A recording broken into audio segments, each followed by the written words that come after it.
Calciomercato Inter, notizie roventi sull'asse Milano-Barcellona. Si sta parlando in queste ore di un possibile doppio scambio tra Inter e Barcellona con protagonisti Marcelo Brozovic e Joaquín Correa da una parte, Memphis Depay e Franck Kessy dall'altra. Questa è l'indiscrezione che ha sconvolto le ultime ore di domenica sera e le prime ore di questo lunedì. Siamo qui in questo contenuto per parlarne, per fare un punto della situazione su quello che è circolato fino ad ora e sulle possibili soluzioni sia tattiche che economiche che potrebbero portare a questo incredibile doppio scambio. Ben ritrovati amiche e amici passioni interisti, nuovo contenuto, buon inizio di settimana.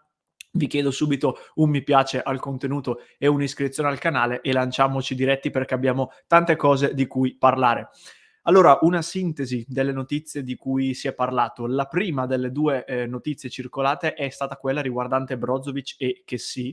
In particolare, questa mattina il Corriere dello Sport e Tutto Sport scrivono che un intermediario avrebbe proposto questa operazione facendo leva sull'interesse dell'Inter per Kessy. L'interesse non è nuovo, se vi ricordate Ausilio lo seguiva da tempo, fin dai tempi del Milan, poi Kessy si è accasato al Barcellona e allora tutto era tornato un po' a raffreddarsi, però in queste ore potrebbe riaprirsi l'opzione. L'Inter continua infatti comunque ad apprezzare il profilo di Kessy, al momento viene definita come una semplice idea, però per esempio Sky Sport in queste ore ha detto che la trattativa potrebbe comunque scaldarsi e diventare più concreta in questa settimana. Dall'altra parte Alfredo Pedullà, altro esperto di mercato, parla anche della possibilità che l'Inter possa richiedere un conguaglio economico al Barcellona per poter dare il benestare definitivo dell'operazione.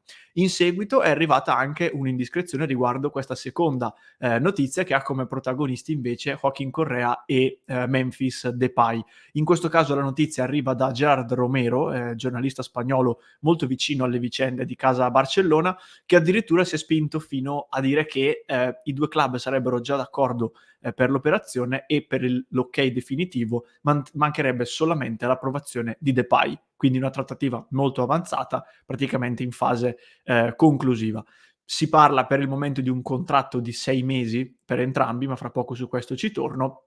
In Italia per il momento non ci sono state grosse conferme, però non è stata nemmeno smentita in via definitiva. Quindi la sensazione è che qualcosina sotto ci possa essere, anche se in maniera più o meno concreta, più o meno nella forma dell'idea, ecco, mettiamola così. Un brevissimo punto sui profili di Depay e di Kessy.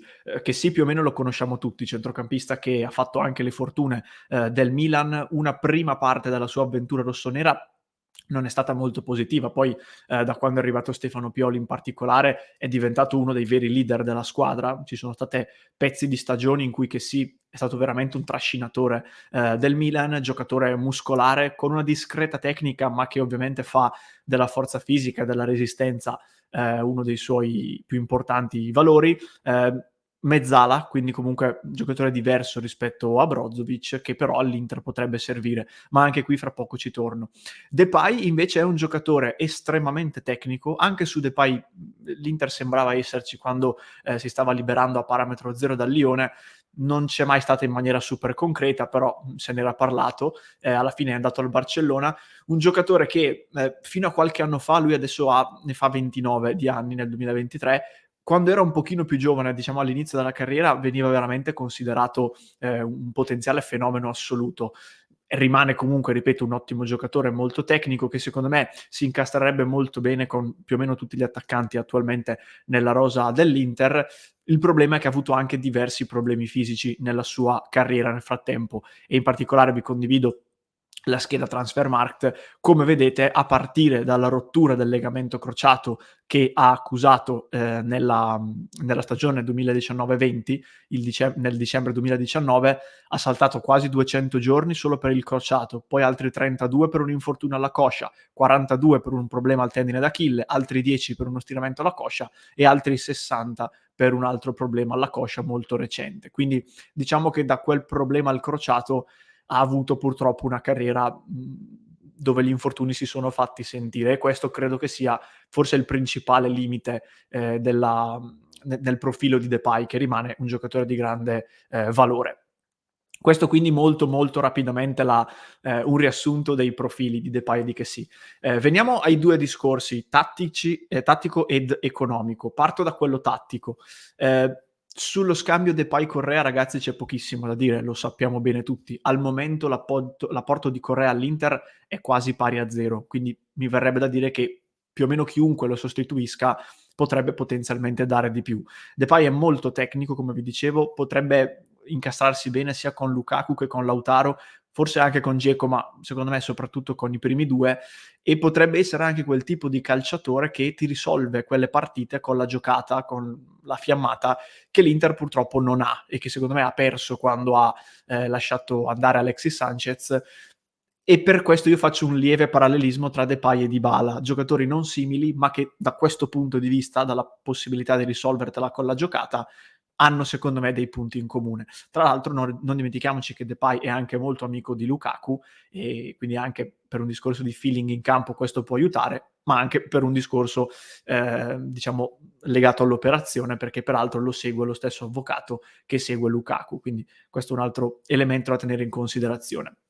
Per quanto riguarda Kessie, il discorso è più interessante secondo me, perché l'Inter ha avuto da sempre, da quando è esploso, diciamo così, Brozovic, ha avuto in Brozovic un leader, un giocatore che sembrava letteralmente insostituibile. A causa dell'ultimo infortunio che ha accusato a settembre, l'Inter ha trovato però un'alternativa molto credibile e molto redditizia, ovvero Çalhanoğlu, messo davanti alla difesa. Quindi l'ipotesi di uno scambio Brozovic-Kessie secondo me è legata molto al giudizio che l'Inter darà o sta dando di Çalhanoğlu e di Aslani.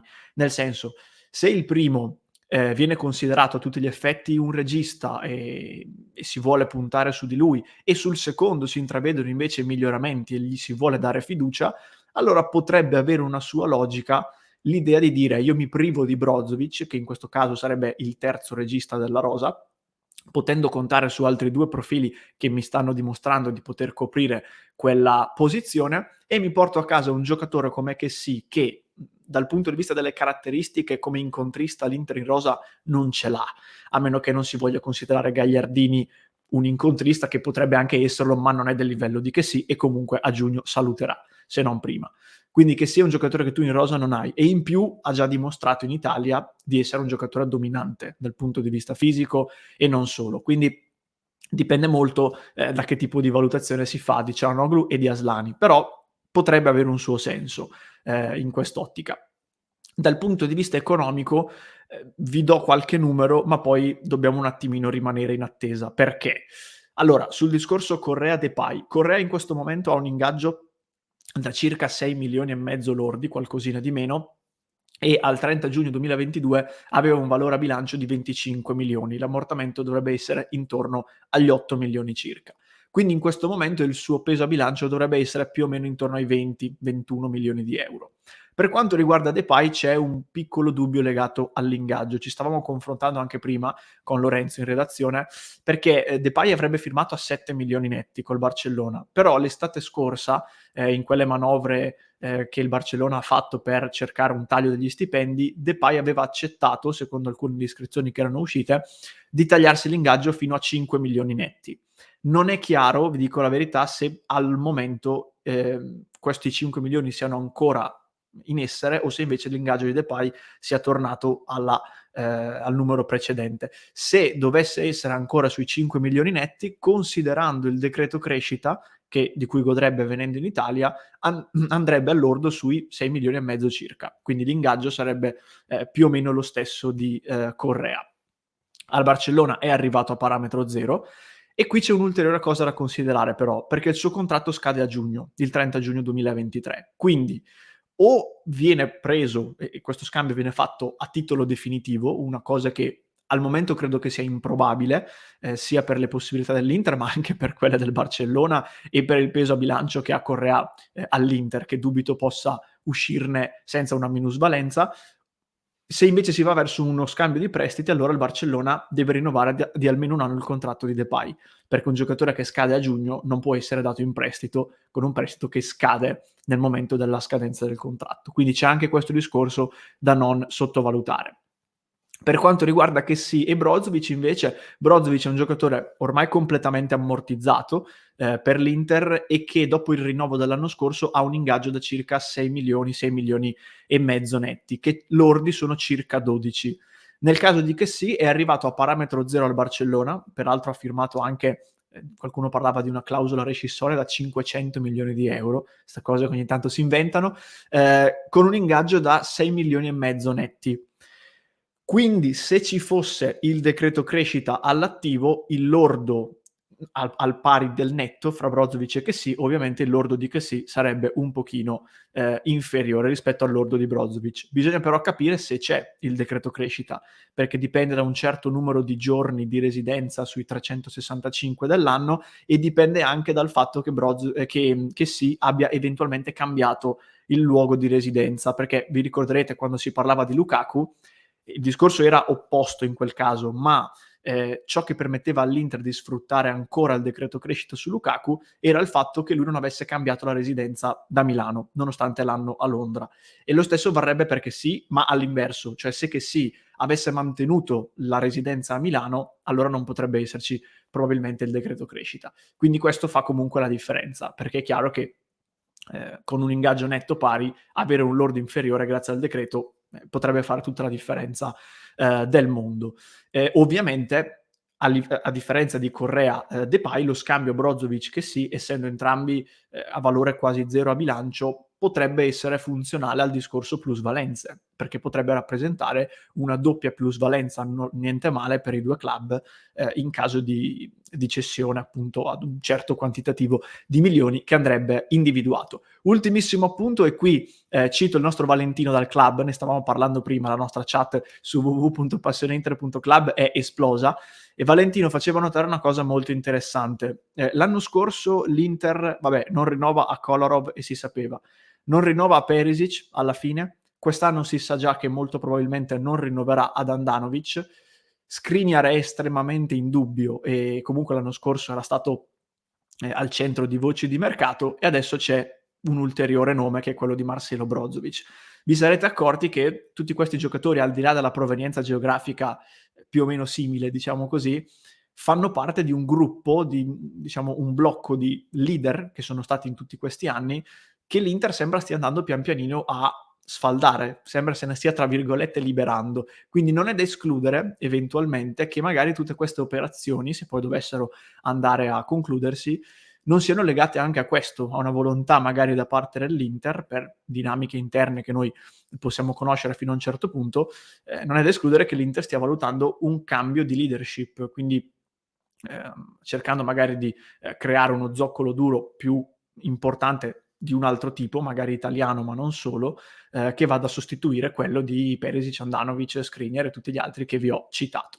Lo vedremo, son tutte cose che vedremo. Ho cercato di darvi il maggior numero di informazioni possibili in questo contenuto, dicendovi anche quelli che sono i limiti però di quello che possiamo sapere ad oggi. Vi ricordo come sempre passioneinter.com, il nostro sito per rimanere aggiornatissimi su questa notizia, ma non solo chiaramente, il club di Passione Inter, www.passioneinter.club, se volete invece continuare a parlarne con noi ed essere magari anche aggiornati un po' in anticipo rispetto ai contenuti che poi mandiamo in pubblico. Infine, se mi stai seguendo in podcast, lo lascio in descrizione. Se invece mi segui su YouTube, qui alla mia destra trovi un nuovo approfondimento da non perderti.